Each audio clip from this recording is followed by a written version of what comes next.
Well, hello everyone, and welcome to Uncivil Law, where we learn through the misfortunes of others. If you're enjoying our legal education content, please remember to subscribe. It helps the channel grow. For tonight's live stream, we are doing a lawsuit regarding employment issues against YouTuber James Charles. This is the case of Kelly Rockland versus Sister Sister, a Delaware company, and James Charles, a YouTuber. In this case, Kelly claims that she was improperly fired, improperly treated, not paid her proper wages, and other associated claims.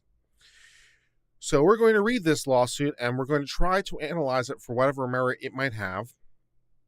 And we'll see what we think based on the complaint. That's tonight's objective. Let's get started with this.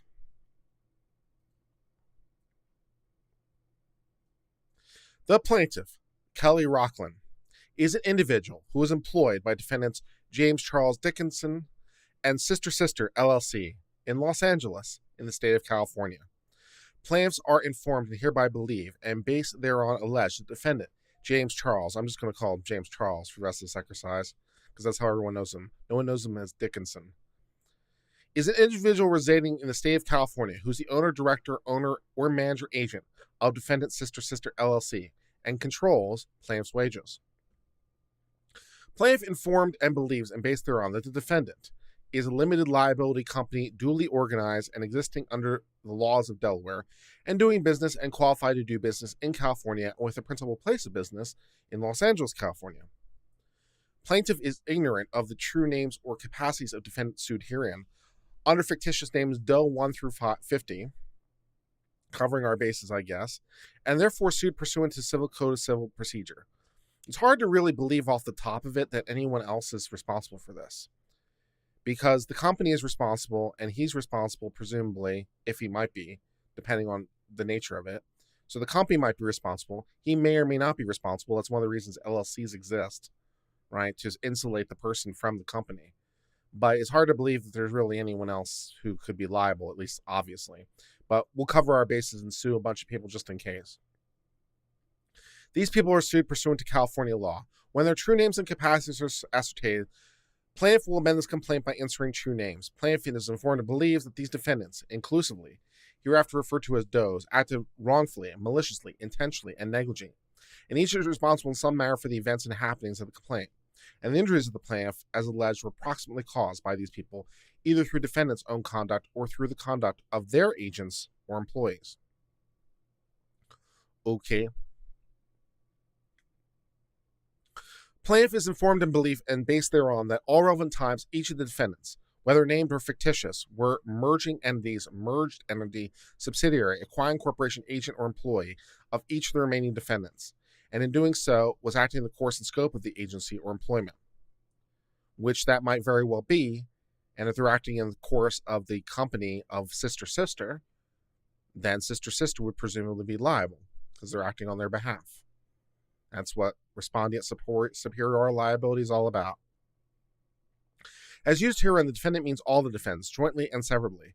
A reference by name to any one of the defendants shall include reference to all the defendants, both specifically named and unnamed, and joint and severally to all.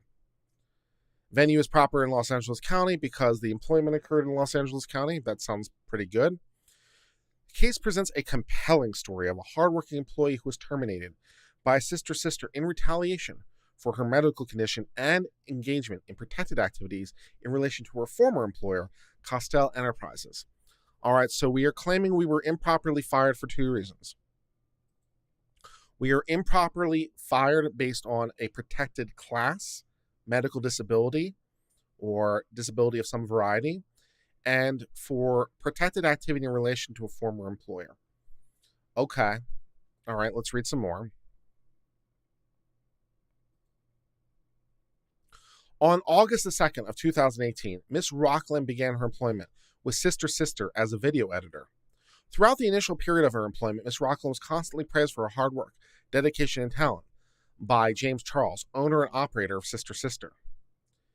On July 9th of 2018, in recognition for her performance, Rockland was promoted to producer of Sister Sister. I don't know if that's necessarily a promotion or not. I guess it depends on your point of view. Rockland gladly accepted the position. However, after promoting Rockland, Sister never hired a replacement editor, which required Rockland to perform both roles simultaneously. That's pretty consistent. That's pretty common in the company, right? We'll give you more responsibility, give you another maybe title, maybe not pay you more. This required Rockland to work upwards of 12 hours per day and 7 days a week to meet the ongoing production needs of Sister. Despite performing both roles and working extensive overtime, Rockland was not provided overtime compensation. So we can tell right away that one of the major issues is going to be whether or not she is entitled to overtime compensation, which would go into whether she's exempt or non-exempt under the relevant law, right? Or another way of putting that is she hourly or salary. Salary employee don't get overtime. Only hourly employees get overtime. And this is going to be informed by California-specific law as to this class. So we'll have to determine whether or not she's entitled to any overtime. And this was also going to go to her contract agreement. So how she was hired. So all that kind of stuff. Rockland informed the defense these grueling hours were unsustainable and requested the editor position be filled. Rockland also informed the defendant she's not being paid overtime. Throughout the employment with Sister, Rockland never received any wages for any of the overtime she worked, which she may or may not be entitled to. In response, Dickerson promised that he'd repay Rockland by providing her a raise in 6 months' time, compensate her for unpaid overtime. Yet any time an employer says, well, we're going to compensate you by a promotion in the future, run fast. That 2 years from now, maybe, no. Vague promises in the future, no. Miss Rockland's incredibly long work hours began to take a toll on her physically and emotionally. She continued to raise these concerns to the defendant and implored them to hire a new editor so she could return to normal hours. Nevertheless, a new editor was never hired. On September the 4th of 2018, Rockland suffered a head injury while in the presence of James Charles that resulted in her experiencing headaches, temporary loss of consciousness, confusion, amnesia, dizziness, ringing in the ears, nausea, vomiting, slurred speech, delayed response, fatigue, difficulty concentrating, sensitivity to light and noise, sleep disturbances, psychological adjustment problems, anxiety, and depression. Okay, I am slightly skeptical initially because this just feels like a laundry list of things. So I'm skeptical. It may be true. Obviously, it may be true, but I'm skeptical that all these things are necessarily true. I'm skeptical that, this is really an accurate portrayal. Some of it may be a bit fluff for the purposes of litigation, for example. This injury resulted in Rockland losing consciousness and being admitted to the emergency room via ambulance.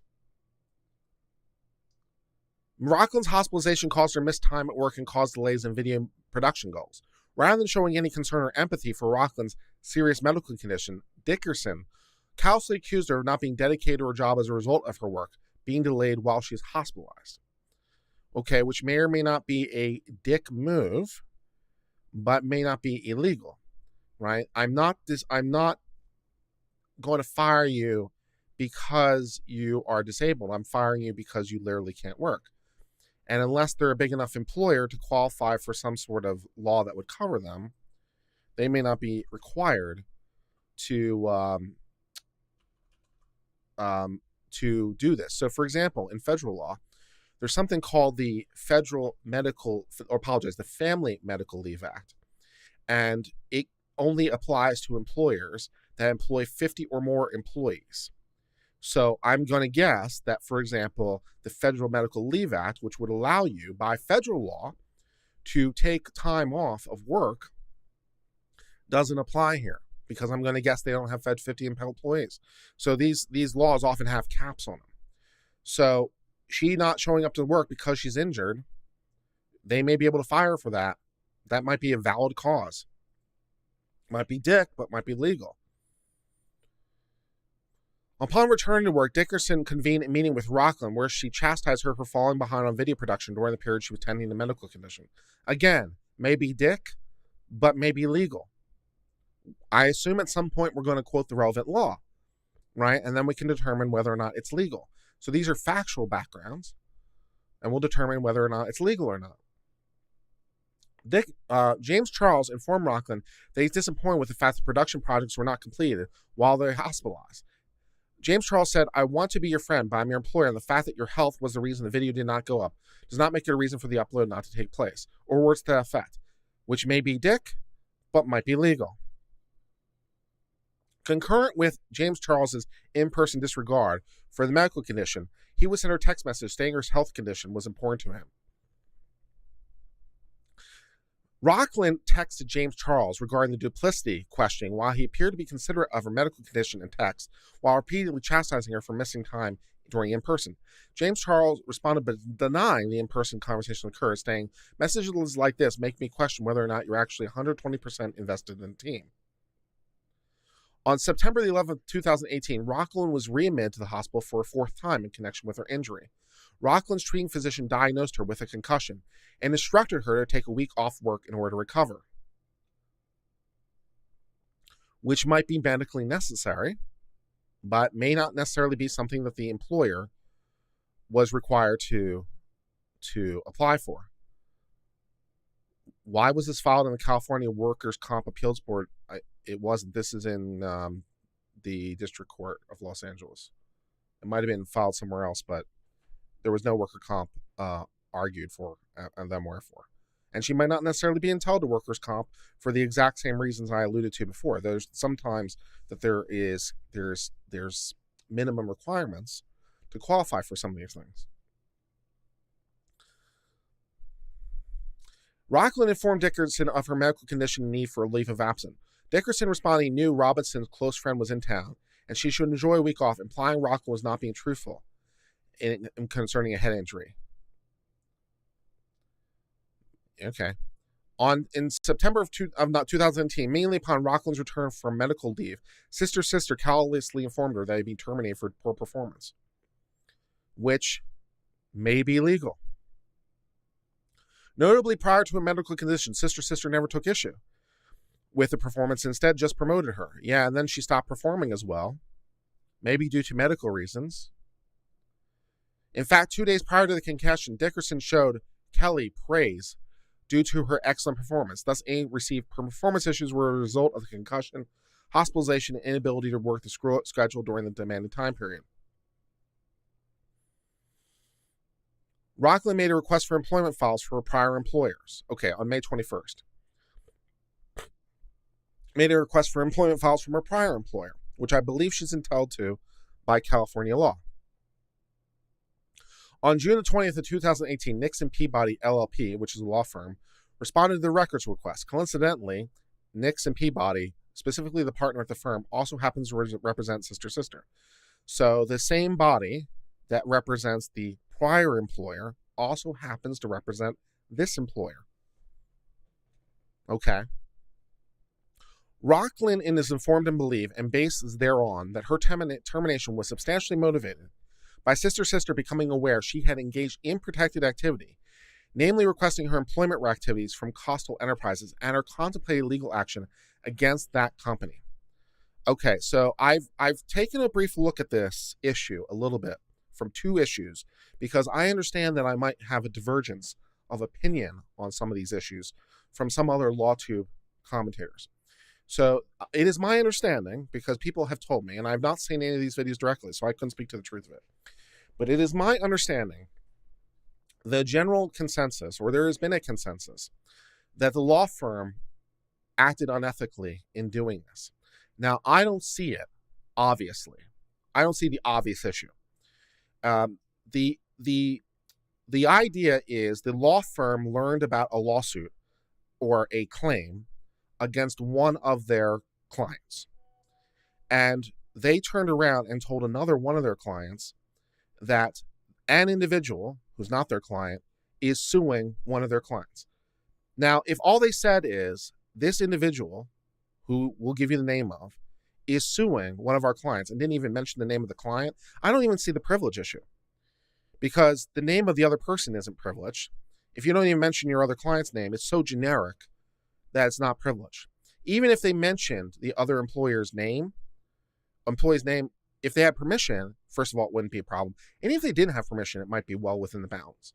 I mean, we could get into the nitty-gritty of the exact ethics issues on that, but I'm just trying to put myself in this position. If I knew as a lawyer that one of my clients was being sued and I had another client who also might be interested in that information, would I be able to share that limited information to the other client without permission?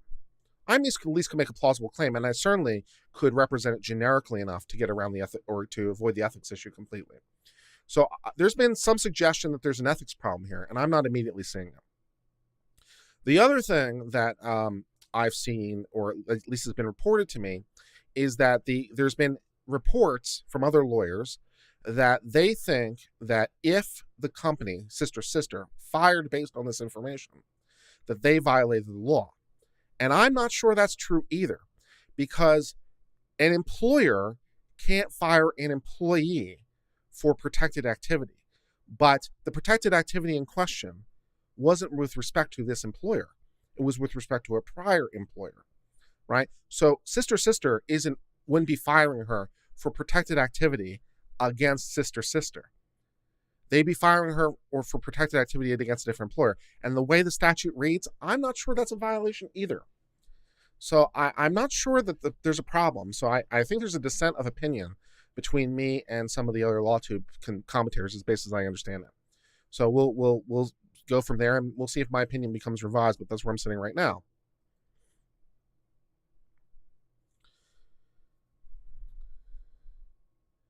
This action is brought by plaintiffs against defendant alleging, among other things, disability and or medical condition discrimination, failure to provide reasonable accommodation, the key word there being reasonable accommodation, and at least in federal law, that has a pretty narrow meaning, failure to engage in good faith interactive process, I don't even know what that is, and retaliation. And again, I don't think the retaliation is here because it's not retaliation for activities with respect to sister, so I don't think it's retaliation. In violation of the law and code, and wrongful termination in violation of public policy. Defendant regularly employed 5 or more persons, bringing them within the provisions of California's Fair Employment and Housing Act. So they're within California's definition, not necessarily federal law, which would have its own definitions too.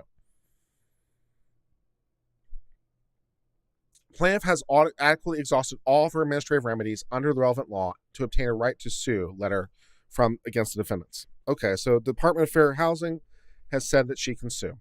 Okay, fine. First cause of action, failure to pay all wages upon separation.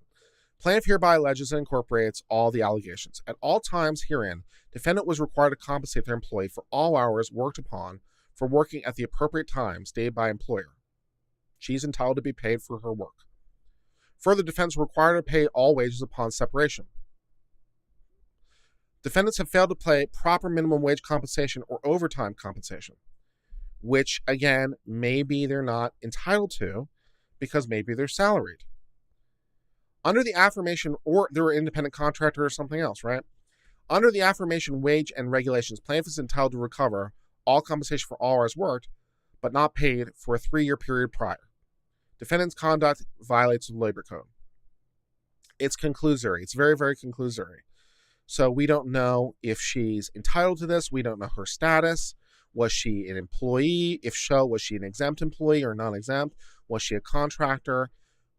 We don't know. We don't have enough information here to assess the probability of winning this. Second cause of action, failure to provide minimum wage. Plaintiff hereby alleges and incorporates the allegations set forth. The California Labor Code requires employers to pay at least minimum wage fixed by law to employees. To all employees?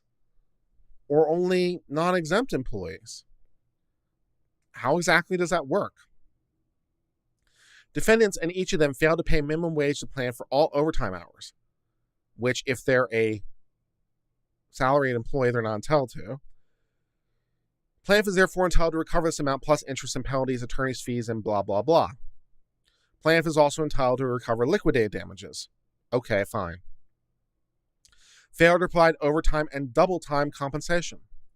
Plaintiffs willfully violate provisions of the California Labor Code by failing to provide plaintiff with proper overtime and double time compensation for all overtime and double time hours which presupposes that she is a non-exempt employee. By defendant's policy requiring non-exempt workers, okay, that if that's her, right, if she's non-exempt, then she'd be right. Okay. By defense policy of requiring non-exempt employees to work in excess of 8 hours a workday and or 40 hours a work week without compensating employees at a time of 1.5, defendant willfully violated the provisions. If she's non-exempt, she'd be right. By defendant's policy requiring non-exempt employees to work in excess of 12 hours a workday or in excess of 8 hours on a 7th day of the work week, double time. Okay.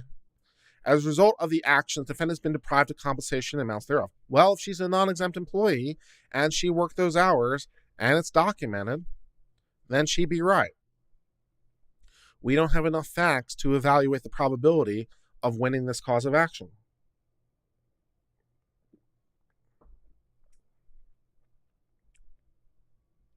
Fourth cause of action, waiting time. Defendant willfully refuses and continues to refuse to pay wages. As a result, they're entitled to penalties equaling 30 days' wages. Okay, fine, sure, whatever. Fifth cause of action, disability discrimination. Thank you, Jen, for saying the title of the video is perfection. Yeah, thank you. I thought about that a lot. It's like, what should the title of this video be? I was like, what is this sister? Seemed like right on brand for me. Anyways, disability discrimination. At all times mentioned herein, the Fair Employment and Housing Act was in full force and effect and binding, as they regularly employed 5 or more persons. At times mentioned herein, the relevant law were in full force and binding, subject to terms, and therefore defendant was required to refrain from violations of public policy, including but not limited to discrimination on the basis of actual or perceived disability. They only have to provide a reasonable accommodation, and exactly what that means, if you're in the hospital, that may be legally an unreasonable accommodation. What is it, James Charles? Very cute. Thank you. The what is it, James Charles might be even a better title, actually, given the thumbnail that I found to use. So what is a James Charles might be a more on point question than what is a sister now that I think about it, but we're committed, so we'll press on.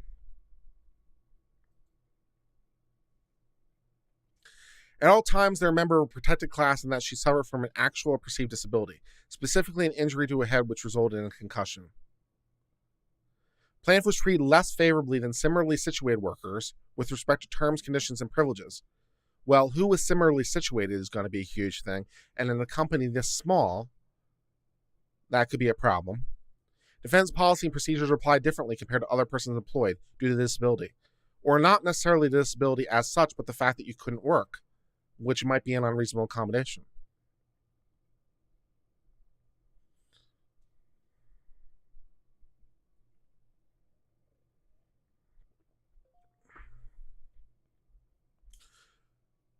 Plaintiff's employment was terminated due to actual or perceived disability. The discriminatory actions constitute unlawful discrimination employment on the basis of actual or perceived disability in violation of law. As an approximate result of wrongful acts in each of them, plaintiff has been harmed and she suffered actual, consequential, and incidental financial loss, including, without limitation, loss of income, salary, benefits, and intangible loss of employment-related opportunities for growth in her field. As a direct, foreseeable, and proximal result, she suffered and continues to suffer losses. Plaintiff is informed to believe that the actions directed to her were carried out with conscious disregard of right to be free from illegal behavior, such as constitute opposition, fraud, or malice. We do not have enough information to evaluate this opinion, We do not have enough facts to evaluate this because we don't know enough about her legal status in terms of her employment. We don't know enough about her hours worked. We don't know enough about what accommodations could be given that would be valid. We don't have enough information to evaluate these claims at this time.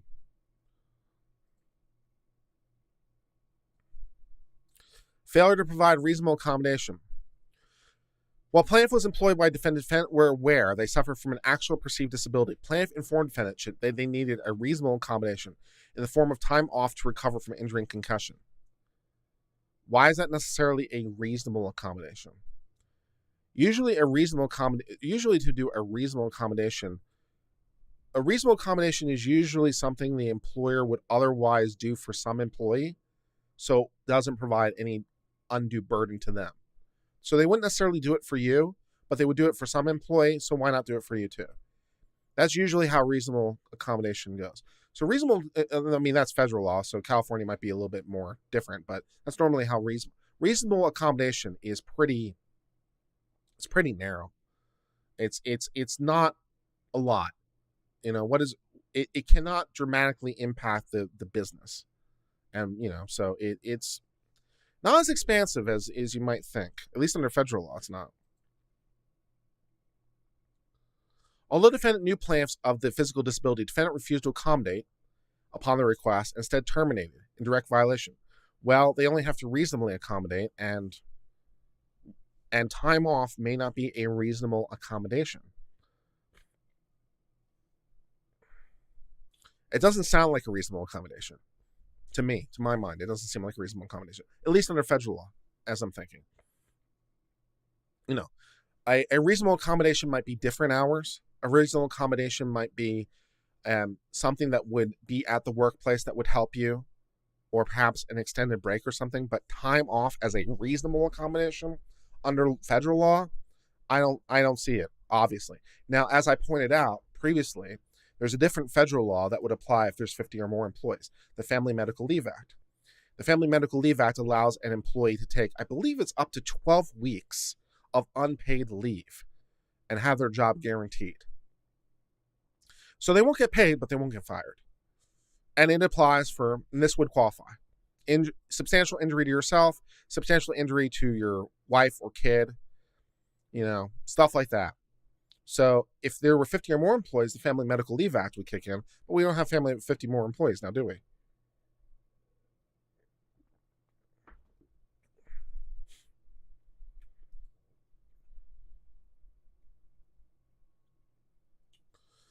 Plaintiff alleges that they could have fully performed all duties and functions in an adequate, satisfactory, and or outstanding manner, particularly provided as a reasonable accommodation. I don't even see how that's true, because the reasonable accommodation, that doesn't even make sense on its own terms.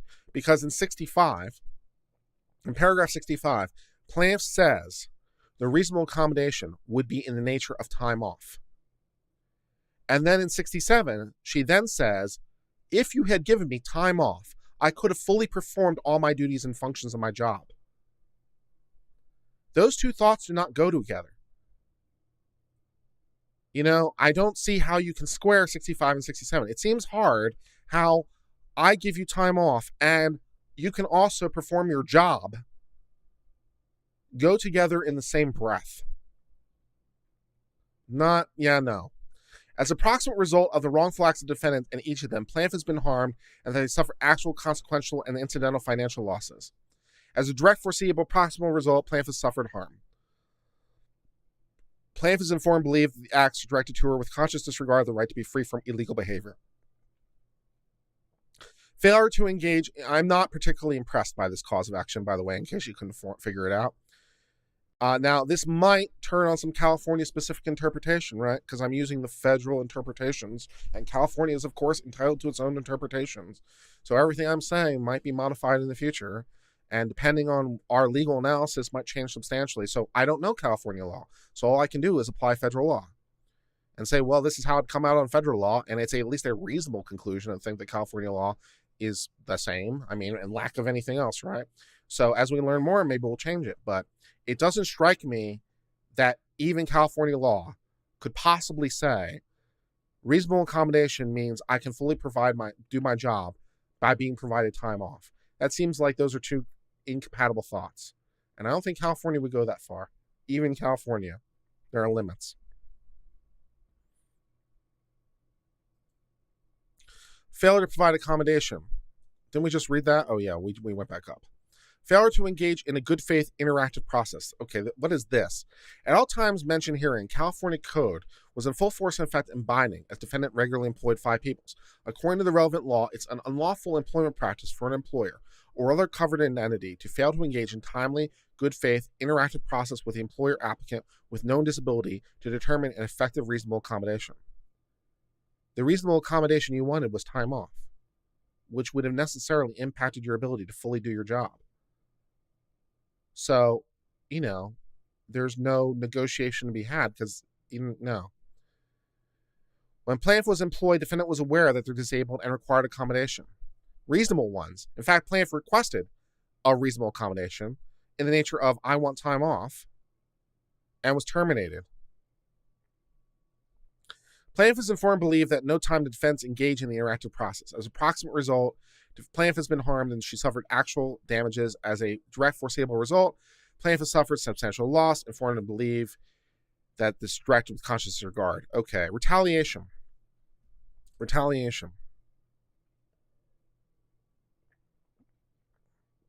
Okay.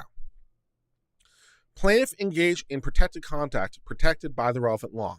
Plaintiff informed defendant that she is disabled and needed reasonable accommodation. Thereafter, rather than providing with reasonable accommodation, they retaliated. Okay, so the idea here is that she's going to say the protected activity is with respect to sister. If the activity is with respect to sister, it's a different legal analysis. Because I was under the impression, and maybe this will come up later in the lawsuit, but I was under the impression the protected activity with respect to a different employer. But she still wants to say the protected activity is with respect to sister. I wanted an accommodation and they retaliated against me for asking. Did they retaliate? It's not obvious because, again, they had a reason to fire you. It wasn't just a made up reason. It wasn't just a fig leaf. You really couldn't do your job. So it may, rather than providing the accommodation, they retaliated. The acts of retaliation include terminating. The foregoing conduct constitutes acts of retaliation in response to asserting the existence of disability and requesting reasonable accommodation. Plaintiff is informed of belief and basis that in addition to practices, defendant has engaged in other retaliations against plaintiff which are not fully known. At such time, they'll seek to amend. Okay. I'm not really sure what that would necessarily be, but sure. As a proximate result of this, plaintiff believes they've been harmed consequentially, continues to suffer harm, entitled to relief. Retaliation. Okay, so this is going to be for the prior employer.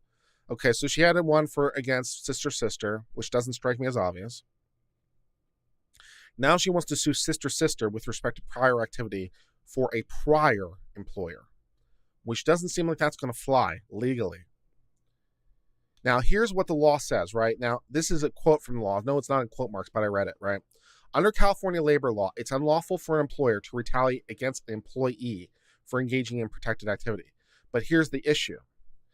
The protected activity that we're now talking about is not protected activity with respect to sister.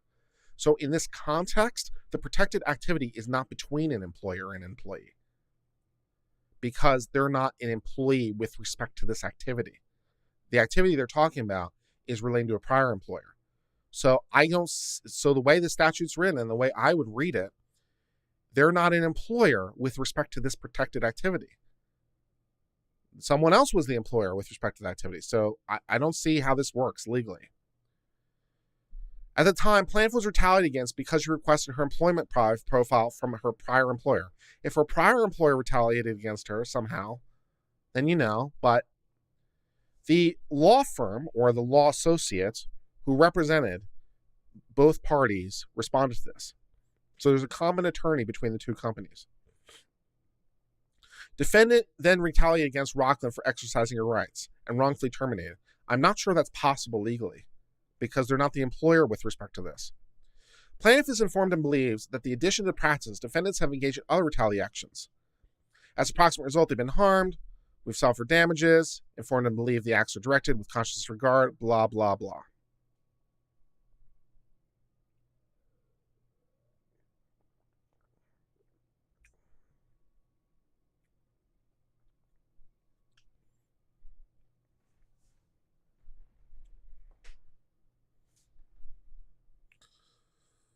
All right, with respect to wrongful termination, at all times mentioned herein, The relevant law was in full force that required them to refrain from violations of public policy, including discrimination on disability. In addition, we harassed by these violations and termination, blah, blah, blah, blah, blah, blah. Okay, so in response, we want unpaid wages for all hours worked, wages and penalties for failure to provide minimum wage, liquidated damages, all wages for failure to pay, waiting time penalties, monetary damages, including lost wages, general damages and money damages for pain and anguish, without pleading a IIED or NEID claim, special damages, punitive damages, civil penalties, and costs and suits, and blah, blah, blah. So we do not have enough information to really adjudicate a large portion of this because we don't really know the law very well here. But what we do see is we see some problems. We see that we see two things. First of all, she did some stuff with respect to a prior employer. Sister might have fired her for, but they're not the employer with respect to that. So I don't see how they can be held liable for that. It's not obvious. With respect to sister, she didn't want a reasonable accommodation. She wanted time off. And then she says in paragraph 65, I want time off. And in paragraph 67, I could have fully done my job. And that doesn't seem like that's possible as a reasonable accommodation. So maybe they were dicks. But they may have been able to do this legally. Because it's not obvious that they were firing her because of her. They weren't firing her because of her handicap. They were firing her because she couldn't do her work without an unreasonable accommodation. In fact, she couldn't do her work at all because the accommodation she wanted was time off. So, they fired her for that reason, which might be valid. They didn't fire her because she's handicapped. They fired her because she wasn't asking for something reasonable. And because the FEMLA doesn't apply or something else doesn't apply, that might fall within the bounds of what's legal here.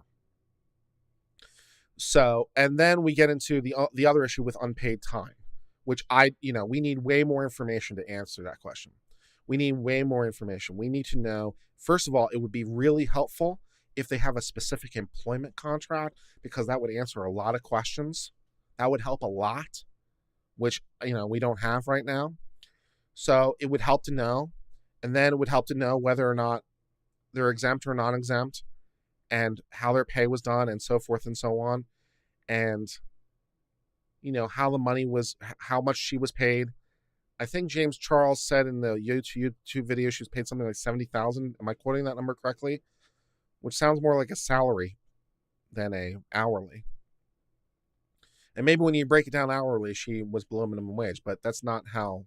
If you're a salary, then then that might be fully illegal. So I am doubtful.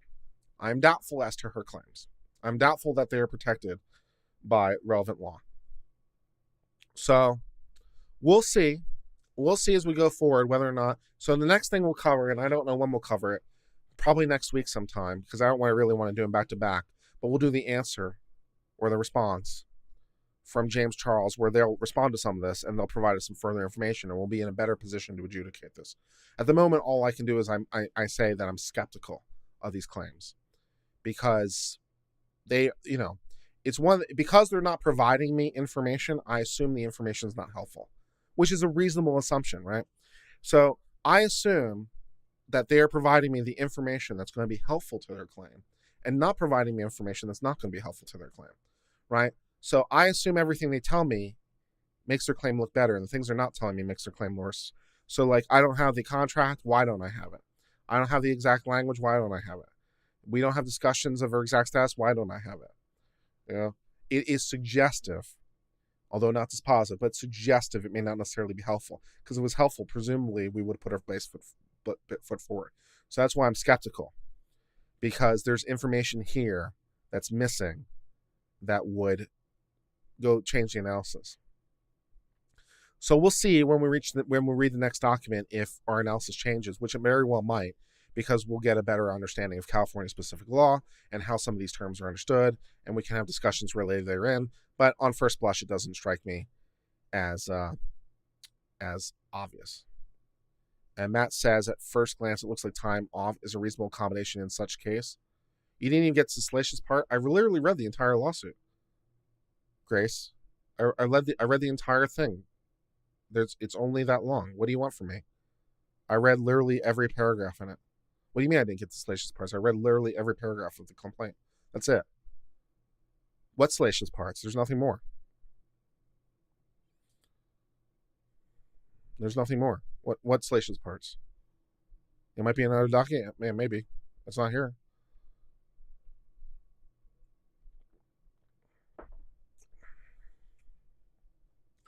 So yeah. We'll see. There's something about butt shaving. I look forward to that. There was definitely nothing about butt shaving in this particular document. I also want to... do I want to know how it possibly is legally relevant one way or another? I'm not sure I do, but I guess we'll find out. Yeah. So it's not here. So we'll see. But I'm skeptical on first blush.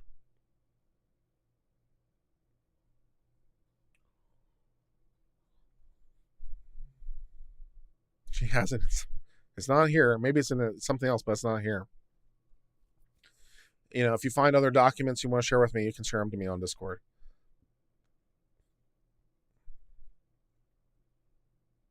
If you're enjoying this stream, please remember to like the video. If you're not already subscribed, please remember to hit the subscribe button. And did you know for 99 cents, you too can become an uncivilian? It's true. You can help support the channel financially so that I don't have to worry about my disabilities because you guys will pay for me, right? So all that good stuff. Until later, my friends, I hope all is well.